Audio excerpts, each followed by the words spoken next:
You're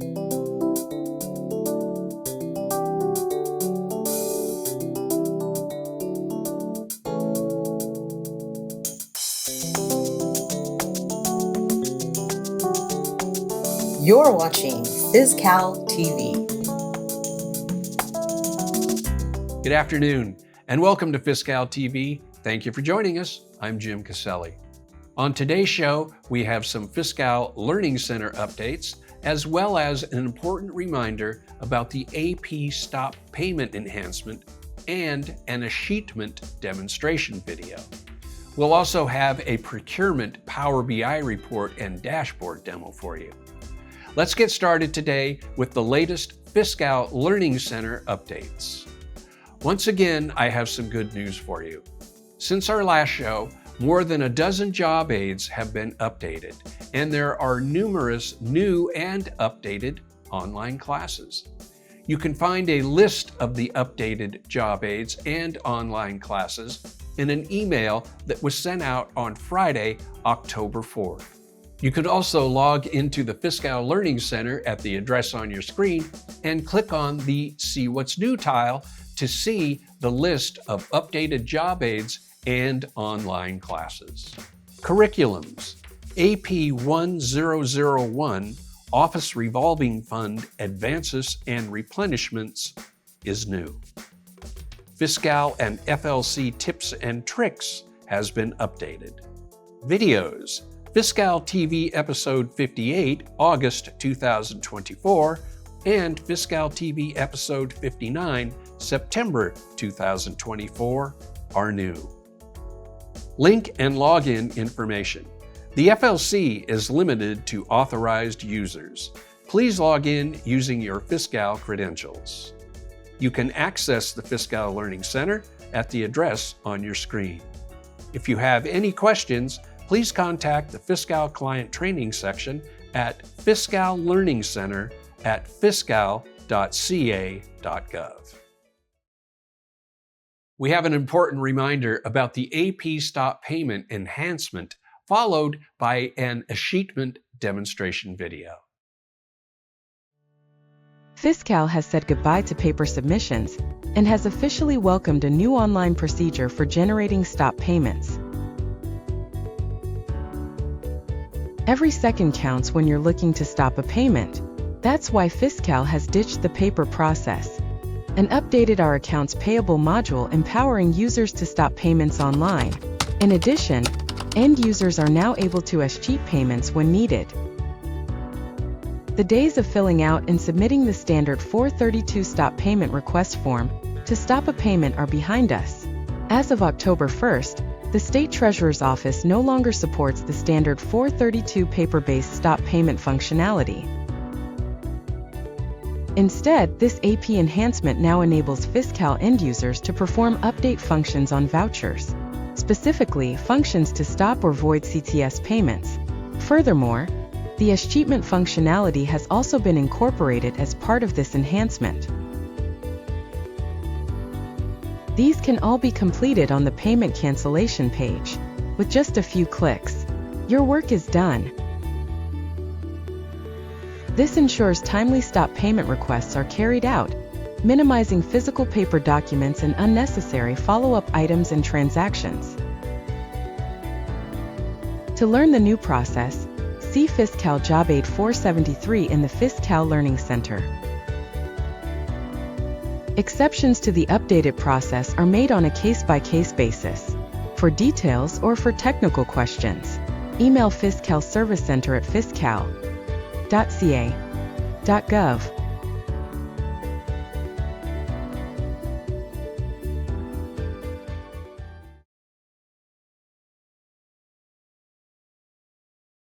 This section will discuss the Escheatment process and demonstrate how to escheat a check payment in Fiscal. First, we will cover the key points of Escheatment. The purpose of Escheatment is to cancel and remit uncashed or unclaimed checks to the appropriate accounts. Per SAM Section 8042, uncashed or unclaimed agency checks.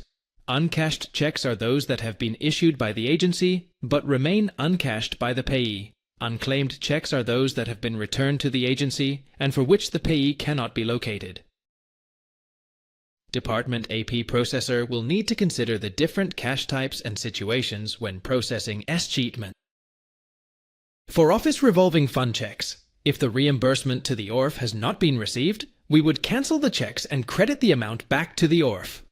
If the reimbursement to the regular ORF has been received, then we would cancel the check and remit the amount to the Escheat revenue account in the fund that has established the ORF. Please note, this functionality cannot be used on replenished ORF advance checks, such as prepaid travel advance vouchers. For general cash checks, we would cancel the checks and remit the amount to an Escheat revenue account in the fund from which the checks were drawn. For trust fund checks, we would cancel the checks and credit the amounts back to the depositors or special trust accounts unless otherwise provided in the trust agreement or statute under which the trust was established. Please refer to SAM Section 18424.2 for more information. Please note, the Stop Payment Enhancement has replaced the paper process standard 432 form to cancel CTS checks that have left the accounting control. This will be completed on the payment cancellation page. The Escheatment of checks issued from agencies' checking accounts such as general cash will require the user to complete the following steps. Number 1. Validate that the payment has not been reconciled in the Cash Management module. Number 2. Cancel the check in Fiscal by using the payment cancellation page. Number 3. Run the Stop Payment Status query to validate that a check has been escheated. Number 4. Reclassify the escheated amount in Fiscal by submitting an FSC ticket. Number 5. Create a new regular voucher from General Cash type and run Pay Cycle if a replacement check is issued upon payee's request. Or Number 6. Have the Accounts Receivable Unit create $0 deposit to remit the amount from an Escheat revenue account to the SCO Ultimate Fund if a replacement check is not requested by the payee. Create a regular voucher with warrant cash type when requested for reissuance. This video will strictly demonstrate how to cancel and escheat a check in Fiscal by using the payment cancellation page. Please refer to Job Aids Fiscal 086 Escheatment Processing and Fiscal 473 Void Payment, Stop Payment, Escheat and Close, Man Origin, CTS checks for more information. For this demonstration, let's assume a department general cash check needs to be escheated. The first step we should take is to validate that the payment has not been reconciled in the Cash Management module. This process will not be covered in this demonstration. However, departments can refer to cash management job aids such as Fiscal 147, Bank Reconciliation, Manual Reconciliation for more information. To cancel the check in Fiscal, the AP payment processor will click on the classic Home tile and navigate to Main Menu, Accounts Payable, Payments, Cancel/Void Payments, and Payment Cancellation. Under the Find an Existing Value section of the Payment Cancellation page, users will enter the parameters to locate the payment. The bank set ID is defaulted to state. Please do not modify. The bank code should be state for State Bank. The bank account is the department's CTS account number on the voucher. This information can be found under the Payments tab of the voucher. For this demonstration, we will enter 482. The payment reference is the check number that is printed and assigned to the voucher. When ready, click Search. The search result will display below. Click to open. The top section of the Cancel Payment page contains important information about the payment in question. Please make sure the desired payment is displayed on the screen. The remaining section contains a variety of options to handle the check. Before we proceed, let's go over the different options and fields on this page. The original reference ID field is the payment reference of the manual check that needs to be escheated and sent to the STO. The field is available when the payment method is MAN, It should be a numeric value without any special characters. If the check has been re-recorded, ensure that the initial reference ID is submitted for stop payment. The payment reference in the original reference ID should not have been cached in order to be processed by the STO. The date cancelled field defaults to the current date. This determines which corresponding accounting period to post the accounting entry associated with the payment cancellation to. Enter or select a specific date by clicking on the calendar icon if date cancelled needs to be changed. The Escheated check button allows users to escheat a check, and the date escheated is the desired date to escheat check. Under the Payment Status section, Void allows users to cancel the payment. This option is used for CTS checks that never left the accounting control. Stop allows users to stop the payment. This option is used for CTS checks that left the accounting control. Please note, a stop reason is required if this option is selected. Undo Cancel allows users to undo the void or cancellation of the payment. This option is available only until the next successful batch process. After that, we cannot undo any void payment. For stop payment, this option is available until the night batch process is completed. Under the Cancel Action option, Reopen Vouchers/Reissue allows user to cancel the payment and re-record the correct payment reference number. Reopen Vouchers/Put on Hold allows the voucher to be put on hold once the original payment is cancelled. Please note, a hold reason is required if this option is selected. Do Not Reissue/Close Liability allows the voucher to be closed once the original payment is cancelled. This option will also reverse the accounting entries and restore the encumbrances back to the purchase order. Lastly, the description field is optional. This is where users can enter related information to describe the actions being taken. This can be beneficial for future reconciliations.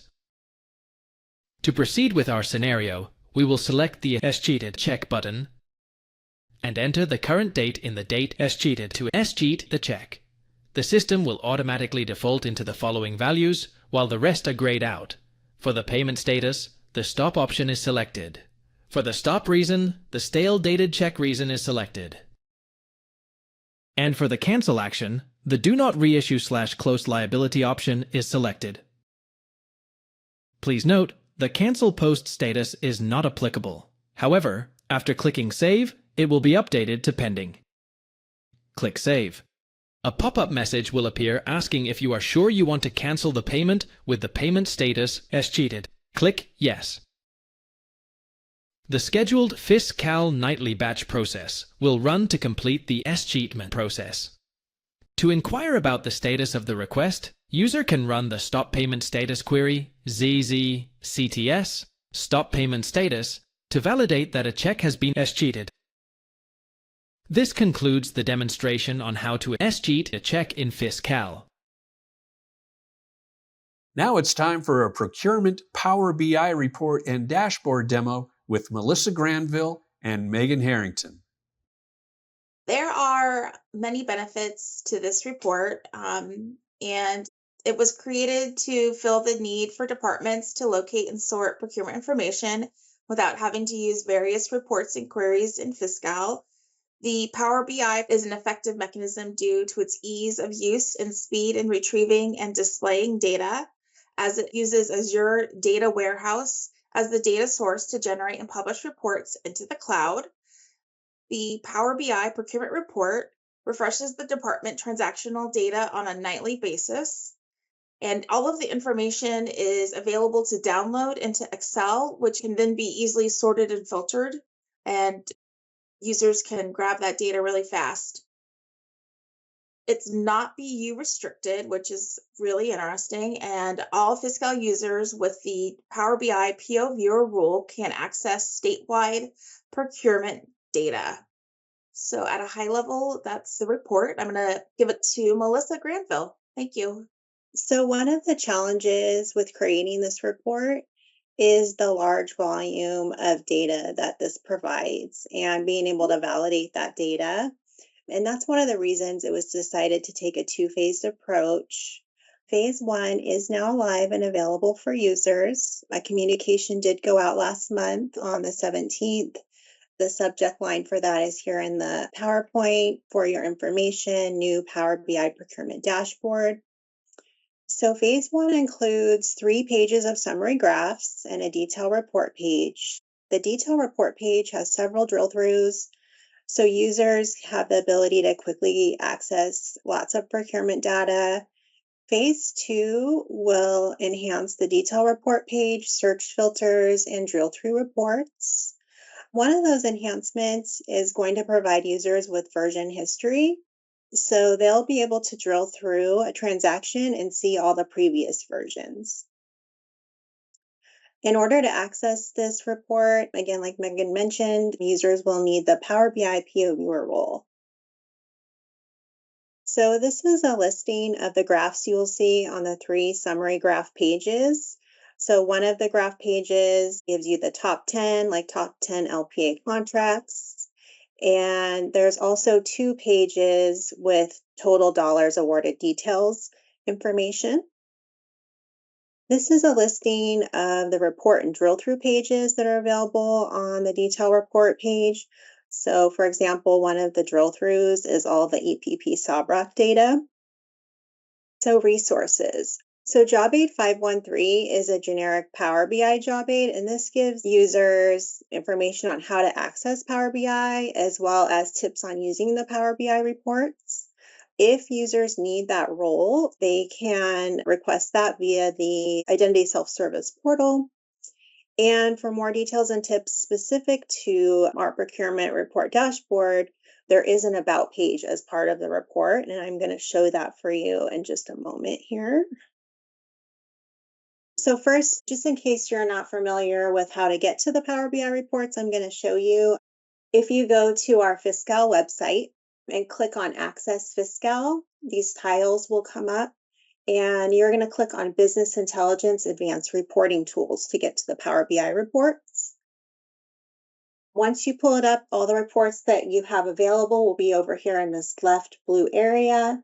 If you scroll down, I'm going to go ahead and click on our procurement report, and once you click on the report that you want to view, then the pages within that report populate below. So this is the About page that I mentioned, and this provides users with an overview of the report, the role, the purpose, things like that.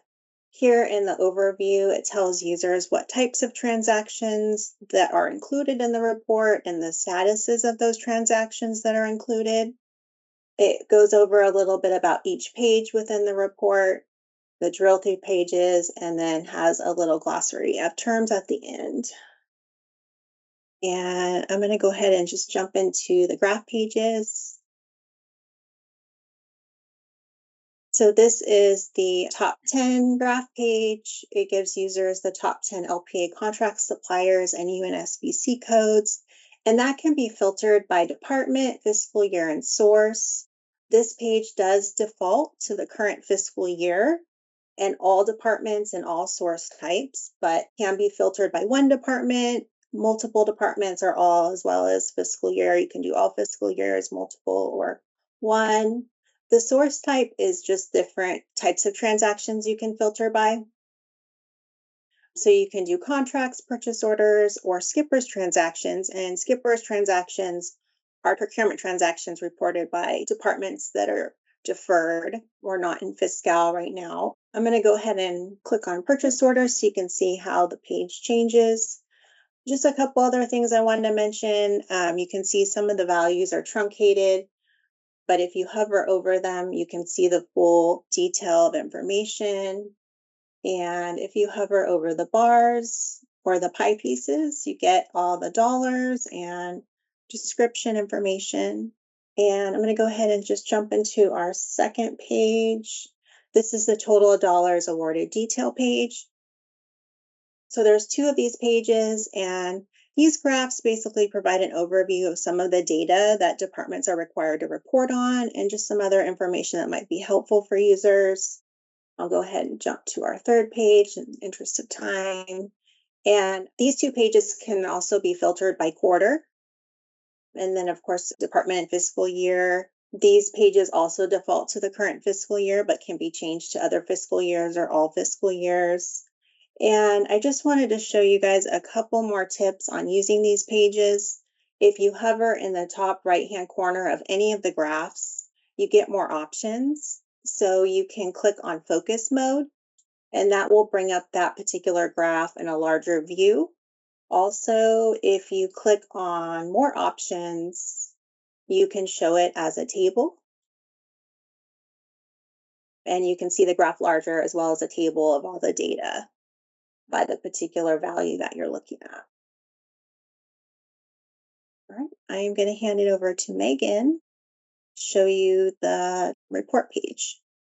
All right, so once we've left the award detail page, we can click on the procurement and contracting award summary link. Here we can also minimize the reports on the left to make your page a little bit bigger. Upon landing here, all of the filters are defaulted to all, and that brings up all of the transactions that are in the report.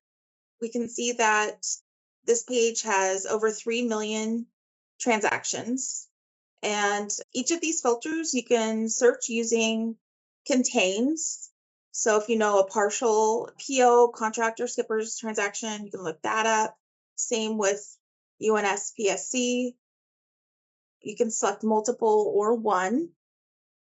And then once the report is generated, we can scroll down and we have down below the business unit, the purchase document number, the purchase document number's grand total, any associated transactions. And all of this is pulled from the header of the transaction. So we have some high level information here. Just keep scrolling. Certification, car reportable. Car reportable will be included because sometimes data is hard to pull from Fiscal, and car reportable is one of those values. And all the way down to subcontractor. It's important to note that associated transactions are going to be transactions of the purchase orders linked to contracts. That would be their ID, and then also the contracts linked to POs. So it's a vice versa. This is a contract right here, and this is the PO that was created from it, and same here. Search for a transaction. So the way it works is you're going to enter your business unit and select it. And then the purchase document numbers will only populate documents that are linked to that department. And I'm going to search for this PO. Sorry, this contract. So this is a contract. This is the PO associated. We scroll to the right. We see that this subcontractor reads details, and that means that there's a subcontractor identified on this transaction. If it were to display none, then the user would know that there's no subcontractor. And here's where we start drilling through. We're going to select drill through, and this takes you to the subcontractor details page. And here you can see all of the subcontractor information from this transaction. And we'll go back. And because this is also a contract, you can drill through to look at all of the lines of that contract.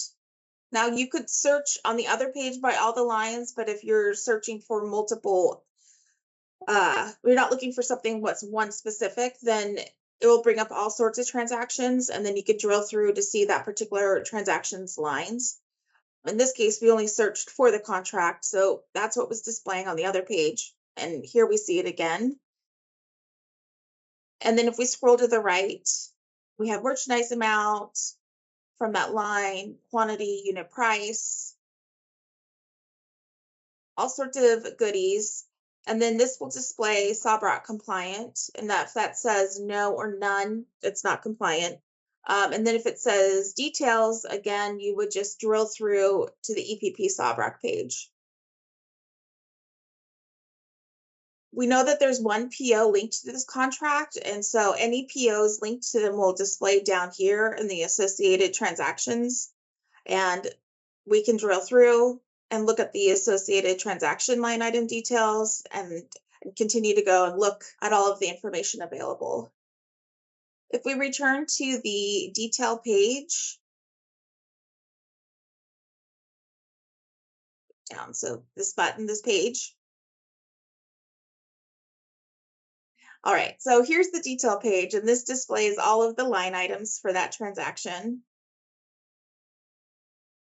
And it also goes into a little bit more comprehensive report of whether or not the items are EPP or SABRA compliant, certification information, transaction status, creation date, and version. And of course, this can all be downloaded and sorted, which is really helpful for us since it's been released and as we were working on it, we've been using it so much just to download data. It's been great. And one final thing is on our subcontractor and all the drill through pages. One of the enhancements we're working on is adding some static filters to the top of the page. And that's because if it was downloaded on the report, it would display multiple times. And here, the details that we want you to see are the subcontractor. So we don't want the header information to get lost. So we're just going to be adding some static information at the top. That is the procurement report. If you have any questions regarding the Procurement Power BI report, simply open a ticket. That's our show for today. I'd like to thank Melissa Granville and Meaghan Harrington for being with us. And as always, I'd like to thank you for watching. If you would like to see this or any of our FiscalTv episodes, you can find them on our YouTube channel. Don't forget to let your colleagues know about us. And from everyone here at FiscalTv, thanks for joining us. We'll see you on December 12th for our November-December episode of FiscalTv.